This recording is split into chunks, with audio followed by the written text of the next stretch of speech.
m'appelle Sophia. Je vais vous parler de ma conversion du New Age à Jésus. Aujourd'hui, j'ai 40 ans. Je me suis fait baptiser à 10 ans, car mes parents étaient de différentes confessions. Mon père musulman et ma mère catholique, d'origine italienne, m'ont laissé le choix. Donc, j'ai fait ma communion, j'ai été enfant de cœur, et j'aimais déjà énormément Jésus. Par la suite, j'ai fait scout. Et depuis enfant, j'ai toujours cru en Dieu et j'ai toujours aimé Jésus. Mais j'avais également une attirance par tout ce qui est attrait au mystère, au mystique, aux autres croyances et philosophies, notamment asiatiques, orientales, le yin, le yang, l'horoscope, l'astrologie, les symboliques des choses. J'achetais des dictionnaires sur les symboles, plein de choses comme ça. À 17 ans, je perds mon père et mes repères avec. Je m'éloigne ainsi de Dieu, car on appelle Dieu le Père, donc j'avais beaucoup de mal à appeler Dieu Père. Je m'éloigne également de l'Église, parce que pour moi c'était vraiment lointain et c'était plutôt pour les personnes âgées. Je n'ose plus parler à Dieu, car je ressens un abandon. Par contre, je n'ai jamais cessé de l'aimer, ainsi que Jésus et Marie. J'avais des images depuis enfant que mon arrière-grand-mère italienne me donnait. Elle me donnait également des chapelets. J'allais quelquefois dans les églises mettre des bougies, notamment des sanctuaires que je trouvais très beaux, mais j'allais rarement à la messe, sauf pour occasion spéciale. À ce moment-là, je ressentais une grande injustice, et je me tourne plutôt vers ce qui est mystique et ésotérique, sans le savoir vraiment, et je m'ouvre ainsi à d'autres spiritualités petit à petit. Je plonge dans ce qu'on peut dire le New Age, terme que j'ai découvert assez récemment. Parce qu'à l'époque, je ne savais pas que c'était cela. Je cherche des réponses et veux combler un vide. Notamment, je suis très attirée par tout ce qui est de l'au-delà, savoir où est mon père, où vont les morts. Et c'est un terrain très glissant et dangereux. J'ai en parallèle de très fortes migraines et de l'anxiété, voire des angoisses. Les angoisses se sont développées au cours des années. Plus j'allais dans le New Age, en fait, dans toutes ces pratiques, et plus je ressentais de l'angoisse et des migraines. Donc c'était lié, en fait. Et à ce moment-là, j'allais justement consulter pour les angoisses et pour les migraines. Donc c'était vraiment un cercle vicieux. Donc je suis d'ailleurs rentrée pour la première fois dans une boutique ésotérique pour mes migraines. Donc là, c'était plus à l'âge de 20 ans, 23 ans, je crois, aux alentours de 20 ans. Moi, je faisais mes études, excusez-moi. Et donc, j'entre dans la boutique et on me dit de choisir une pierre qui m'appelle. Et après, le radiesthésiste, donc, est derrière la boutique, me fait une consultation pour mes migraines. Donc, je trouve bizarre parce qu'il y a une planche avec un corps humain et lui, il utilise le pendule. Donc c'était quand même une méthode particulière. Mais j'étais très curieuse et j'y suis allée. Durant mes études également, je cherche ma voie et une fille de ma fac me conseille une astrologue. Et j'y vais. Et elle me fait mon thème astral. Beaucoup de choses correspondent à ma vie. Mais elle m'oriente et je me sens comme dans un chemin où je ne peux pas sortir car le thème me dit de faire telle ou telle chose. Traditionnellement, on pensait que l'apnée du sommeil En même temps, cela répondait aussi à mes attentes, à savoir, je n'avais pas beaucoup confiance en moi, et cela répondait à ma curiosité, et aussi savoir qu'est-ce que je vais faire de ma vie, quelle est ma mission. Par ailleurs, durant mon master en humanitaire, donc dans le cadre de mes études également, je pars en voyage au Sénégal, au pays des marabouts, mais à ce moment-là, je n'y crois pas trop. Et je me dis que s'il y a du mystique, si ça vient vers moi, je verrai bien, mais moi je vais pas aller vers ça. Et c'était pas une bonne chose. J'étais pas du tout protégée. Au niveau de la foi, je croyais en Dieu, mais je ne priais pas chaque jour, etc. Donc ça a été un choc pour moi quand on m'a dit qu'il fallait absolument que je voie quelqu'un parce que je n'étais pas dans mon état normal. Effectivement, j'avais été maraboutée. Donc mon maître de stage me conduit chez une voyante. Et moi, je n'avais pas du tout envie d'aller chez une voyante.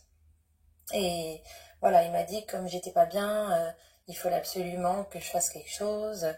Et donc, cette voyante lisait dans les coquillages. J'étais très choquée, c'était très impressionnant. Et elle me dit effectivement qu'il y a un homme qui m'aurait marabouté.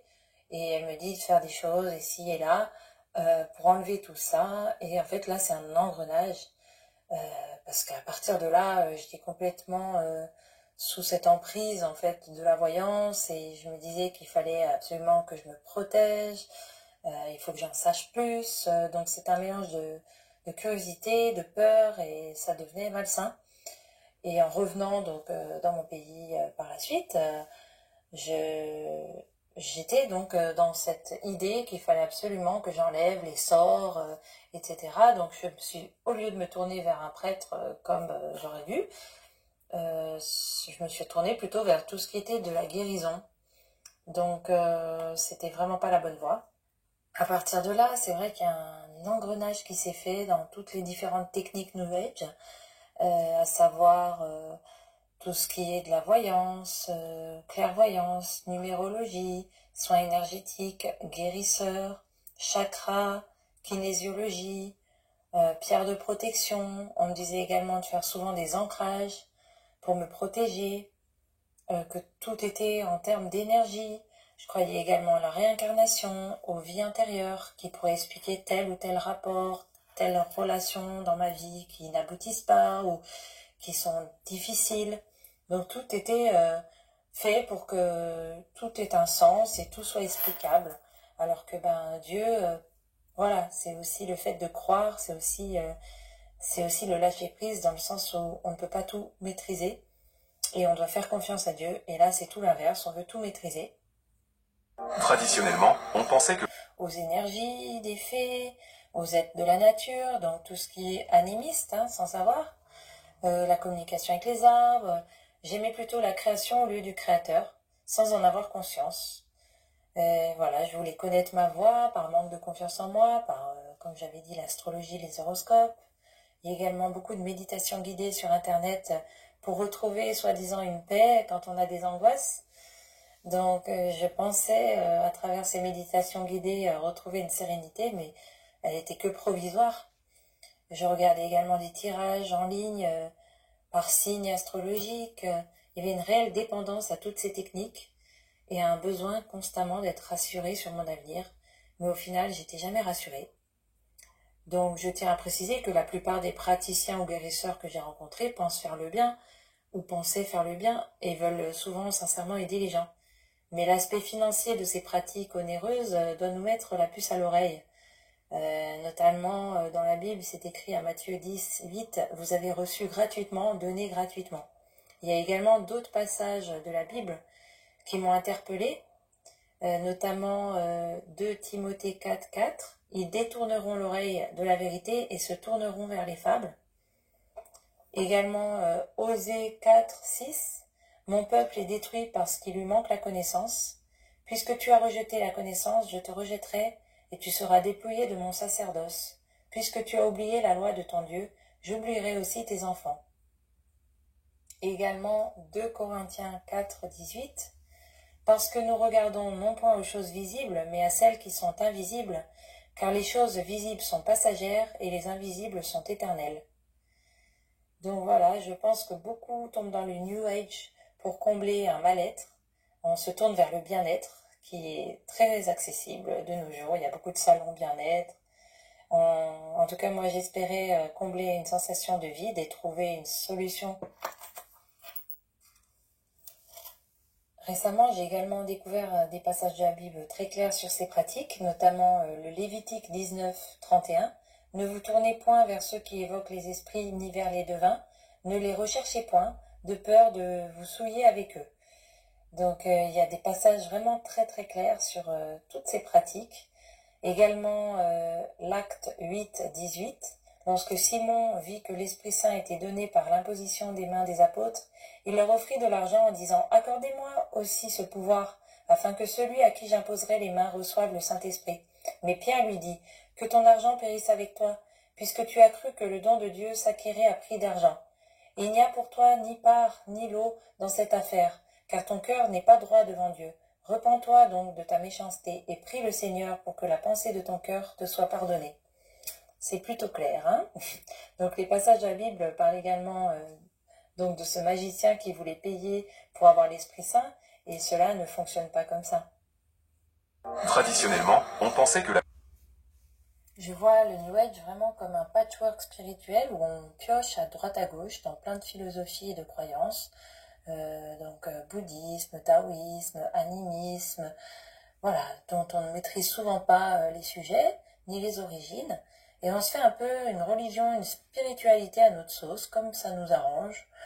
Et voilà, par ailleurs, par exemple le yoga, faire un peu de reiki à gauche à droite, des soins énergétiques, on pioche, et puis on pense aller mieux, et voilà, même les respirations, les méditations.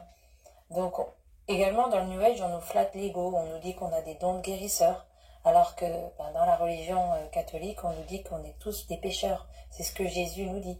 Donc c'est complètement à l'opposé. C'est vraiment cet opposé aussi que j'ai vraiment différencié entre les deux. Également, on recherche souvent dans le New Age une réponse immédiate en faisant notre volonté, à vouloir maîtriser l'avenir, alors qu'en nous rapprochant de Dieu, on lui laisse faire sa volonté comme dans le Notre Père, que ta volonté soit faite et non la mienne.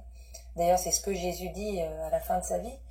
Il dit bien que la volonté du Père soit faite et non la sienne.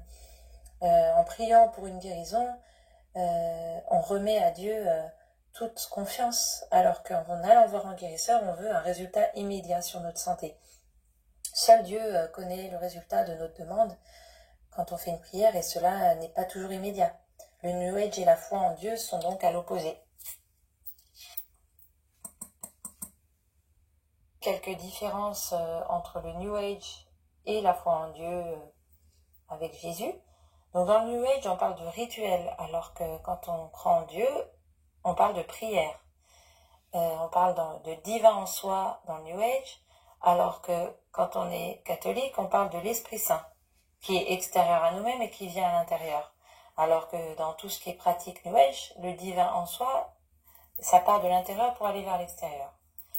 Il y a un certain ego dans le New Age, alors que quand on est dans la foi en Dieu, on demande le pardon à notre Père et on doit être dans une certaine humilité. Dans le New Age, on cherche à comprendre et à connaître l'avenir. Dans la foi, on fait confiance à Dieu. Dans le New Age, c'est nous-mêmes qui sommes au centre de nos vies. Dans la foi, c'est Dieu qui est au centre de notre vie. Si toi aussi, tu as envie, on croit à la réincarnation. Alors que dans la foi, on croit à la résurrection. C'est dans le credo d'ailleurs. On croit à une seule vie qui aurait un paradis, un purgatoire et l'enfer. Dans les New Age, on croit aux médiums, donc qu'on pourrait parler avec les morts. Et Jésus, il a bien dit de laisser les morts enterrer les morts et qu'on ne doit pas parler aux morts. Donc à qui parle-t-on si Jésus a dit de ne pas parler aux morts? Donc dans le New Age, c'est également souvent très cher, c'est payant. Et les sacrements donc dans l'Église catholique sont gratuits. Dans le New Age, personnellement, je n'ai jamais trouvé la paix, on n'est jamais rassasié, il y a toujours des stages, des conférences, toujours des choses à faire, alors que dans la foi, on a une paix profonde, une soif qui sera rassasiée par la parole et par les sacrements. Dans le New Age, il y a une dépendance, on a toujours des consultations, des rendez-vous, on a des emprises aussi de certains thérapeutes, alors que quand on a la foi, c'est la liberté d'aller ou pas, d'aller vers Jésus ou pas, d'aller vers Dieu ou pas. On est libre en fait. Il compte sur notre libre arbitre, il ne force personne à l'aimer. Ça aussi, c'est une grande différence. Dans le New Age, on cherche à tout comprendre. Il y a également un manque de pardon. On cherche toujours à savoir pourquoi telle personne nous en veut, est-ce qu'il y a telle personne qui nous a jeté un sort, pourquoi, etc. Alors que avec Jésus, on pardonne à nos ennemis. Il a dit, Jésus, de pardonner à nos ennemis. Et également de bénir ceux qui nous maudissent. C'est complètement l'inverse du New Age. Le New Age est également très accessible partout. Et quand on se rapproche de Dieu, il y a des fois des moqueries. Donc c'est également l'inverse. Ça peut paraître même ringard, Mais voilà, et Jésus a dit qu'il y aura des persécutions si on parle de lui. Donc c'est qu'on est sur la bonne voie. Parce que large est la porte qui mène à la perdition. Mais c'est par la porte étroite qu'il faut aller pour se rapprocher de Dieu. Cette boulimie de technique et de recherche ne m'a jamais conduit à aller mieux. Et les symptômes que j'avais, même s'ils s'atténuaient sur le moment, pour une courte durée, revenaient par la suite. Donc ça, c'est très louche. Et depuis que je me suis convertie, c'est tout l'inverse. La paix est installée. Même s'il y a des hauts et des bas, la paix est là, la paix de Jésus. Donc dans le New Age, le message qui revient constamment, c'est bannir la pensée judéo-chrétienne, qui est trop rigide, le dogme est trop figé. On parle pas de Dieu, mais on parle de la source de l'univers, donc c'est très vague.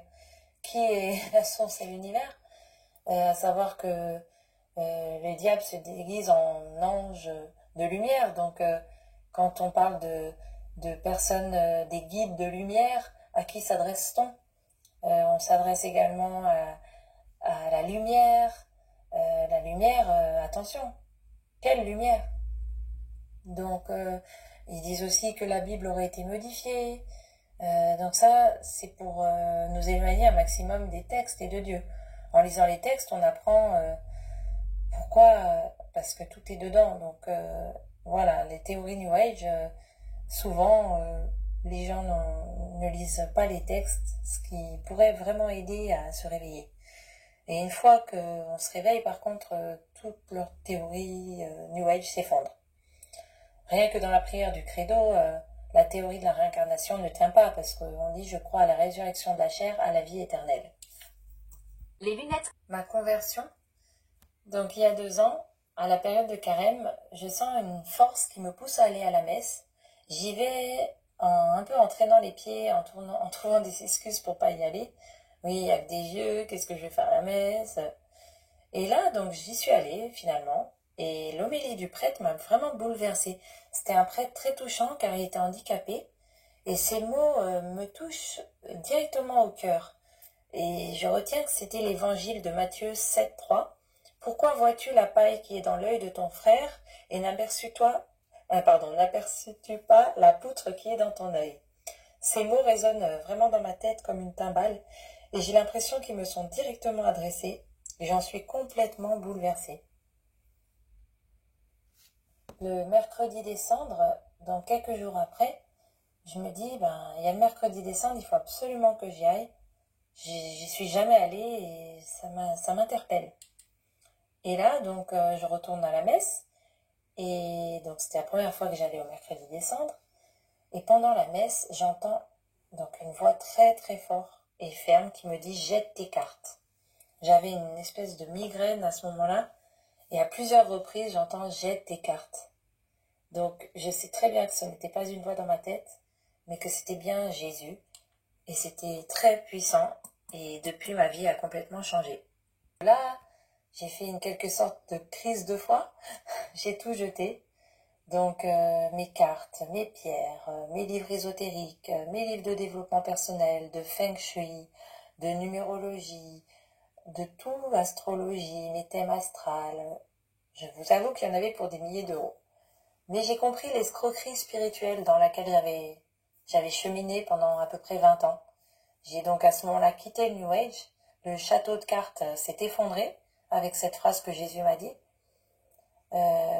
D'ailleurs, je savais même pas que j'étais dans le New Age.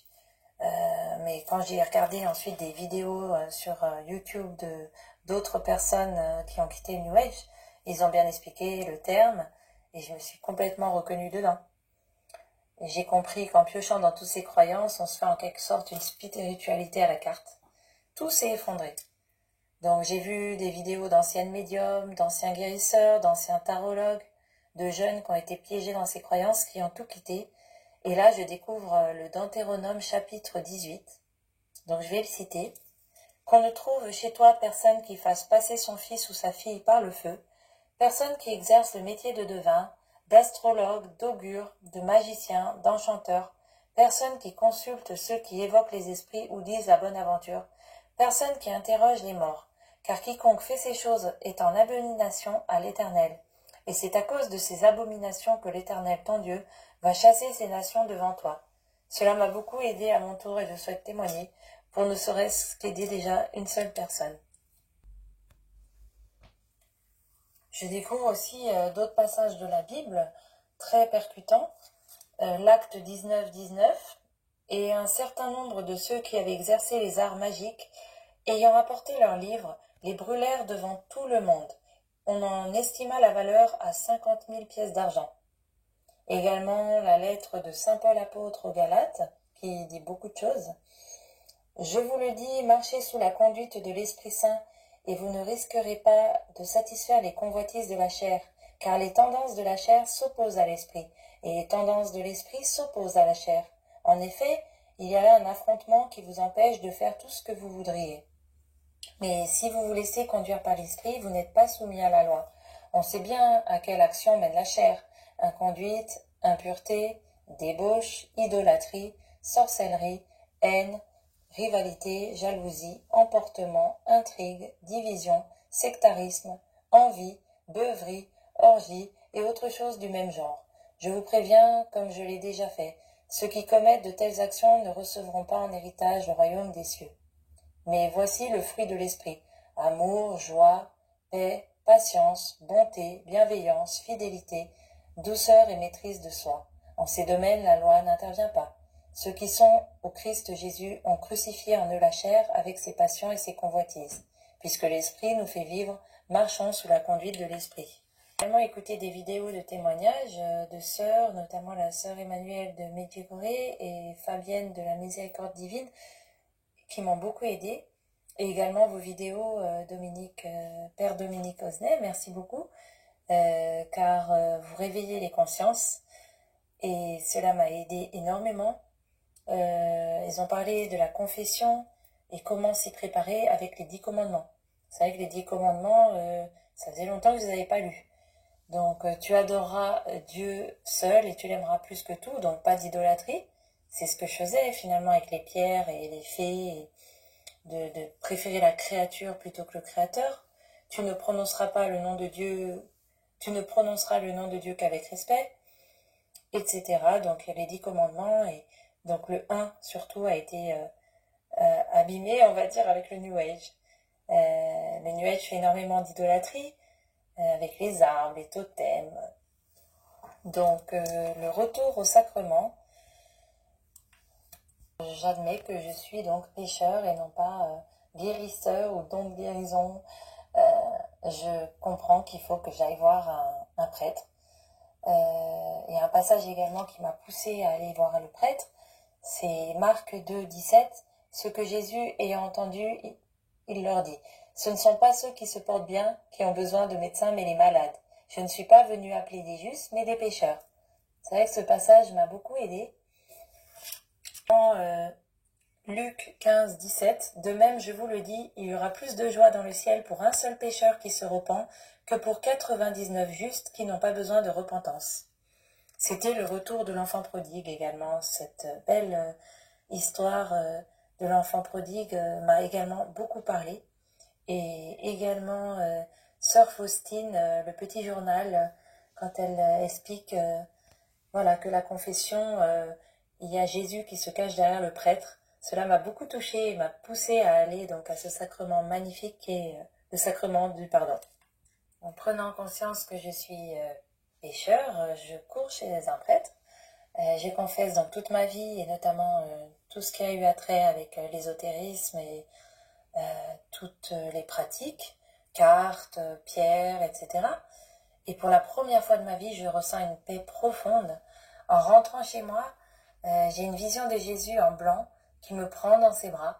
Et là, je ressens un amour inconditionnel que j'avais jamais ressenti avant. Et je me mets à pleurer. Vraiment, je m'effondre en larmes. Je pleure pendant vraiment très longtemps. Et je retrouve un papa qui m'aime. Et en fait, il nous aime tous et nous pardonne. Ma mâchoire en tremblait même, car je ressentais pour la première fois la crainte de Dieu. Et en même temps, une paix immense, jamais ressentie jusque-là. Donc c'est vrai qu'on pense à se doucher le corps.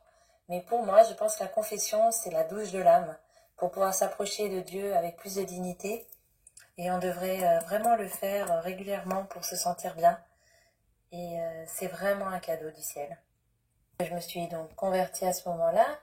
Je retourne au sacrement, baptiser ma fille, confirmation, mariage religieux. Je suis une nouvelle femme en fait, grâce à Jésus. Il m'a sauvée et désormais j'essaie de faire plus sa volonté que la mienne et faire de la prévention par rapport au New Age pour que les gens ne tombent pas dans dans les filets du malin et prennent conscience, même s'ils sont tombés, de se relever et que Jésus est toujours là pour nous, quoi qu'on ait fait. Ensuite, il faut prendre conscience donc qu'il s'agit d'un combat spirituel. Donc, Éphésiens 6:12. Car nous n'avons pas à lutter contre la chair et le sang, mais contre les dominations, contre les autorités, contre les princes de ce monde de ténèbres, contre les esprits méchants dans les lieux célestes. Donc, Saint Michel Archange, je trouve la prière très belle également, qui aide énormément dans le combat. Saint Michel Archange, défendez-nous dans le combat, soyez notre secours contre la malice et les embûches du démon.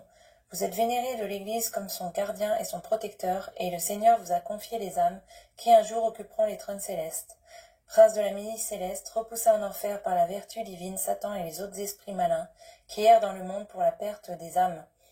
Donc je trouve très claire cette prière, donc qui prouve bien qu'il y a un combat, mais qui dit combat dit deux oppositions.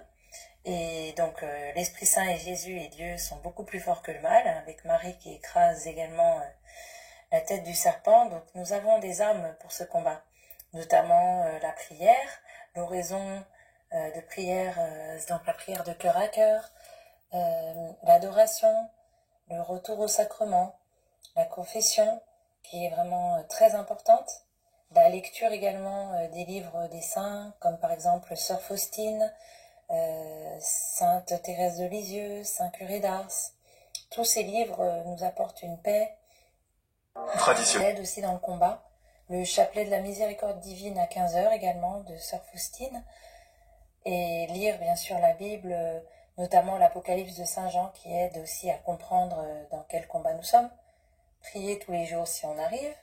Le credo dit beaucoup de choses sur ce combat, le Notre Père également, tout y est, et surtout le pardon qu'on ne retrouve absolument pas dans le New Age, et le pardon et également le fait qu'on fait confiance à Dieu. Des armes qui ont été données par Marie à Medjugorje. Donc elle fait un parallèle entre David et Goliath et nous dit que nous aussi on a des armes contre notre Goliath. Et elle dit, voici vos 5 pierres, le chapelet, priez avec le cœur. Numéro 2, l'Eucharistie, le plus souvent possible. Numéro 3, la parole de Dieu quotidienne. Numéro 4, le jeûne au pain et à l'eau le mercredi et le vendredi. Et numéro 5, la confession mensuelle. Et en je dirais que ce serait bien de faire de la prévention, comme pour le tabac. Donc comme ça, les gens qui sont libres ont le choix de choisir le bien ou le mal. Mais s'ils ne savent pas que derrière cette spiritualité New Age se cache le malin, comment peuvent-ils choisir? Car le New Age est très accessible à la mode, il y a des boutiques ésotériques partout, on peut acheter des cartes, des livres sur les sorciers, sur les chakras, un peu partout. Il y a du yoga même dans beaucoup de sociétés, d'entreprises. Donc c'est très très accessible. Donc je pense qu'il faudrait faire de la prévention, notamment par le témoignage, comme beaucoup le font maintenant sur YouTube. Je les remercie et c'est vraiment super, des prêtres, des sœurs, faire des conférences, en parler autour de soi. Et si on peut déjà vraiment garder une écoute et un dialogue avec les enfants et les jeunes, et également leurs parents, parce que c'est eux qui les guident, et toujours poser des questions sur leurs croyances, leur spiritualité, pour mieux les orienter. Et voilà, un homme averti en vaut deux, donc il faut nous-mêmes déjà savoir où est le mal pour pouvoir s'en préserver. Donc dès qu'il s'agit des sorcières, Halloween, Harry Potter, attention, car même si ça paraît anodin comme ça, ce n'est pas du tout le bon chemin. Malheureusement, les sorcières et la sorcellerie existent. Donc à travers les séries télé et les dessins animés, les enfants peuvent déjà avoir des portes d'accès. Donc c'est un combat spirituel. Choisissons le bon camp et aidons les gens autour de nous à choisir également le bon camp et remettons refaisons confiance à Jésus, car Jésus, j'ai confiance en toi, comme disait Sœur Faustine.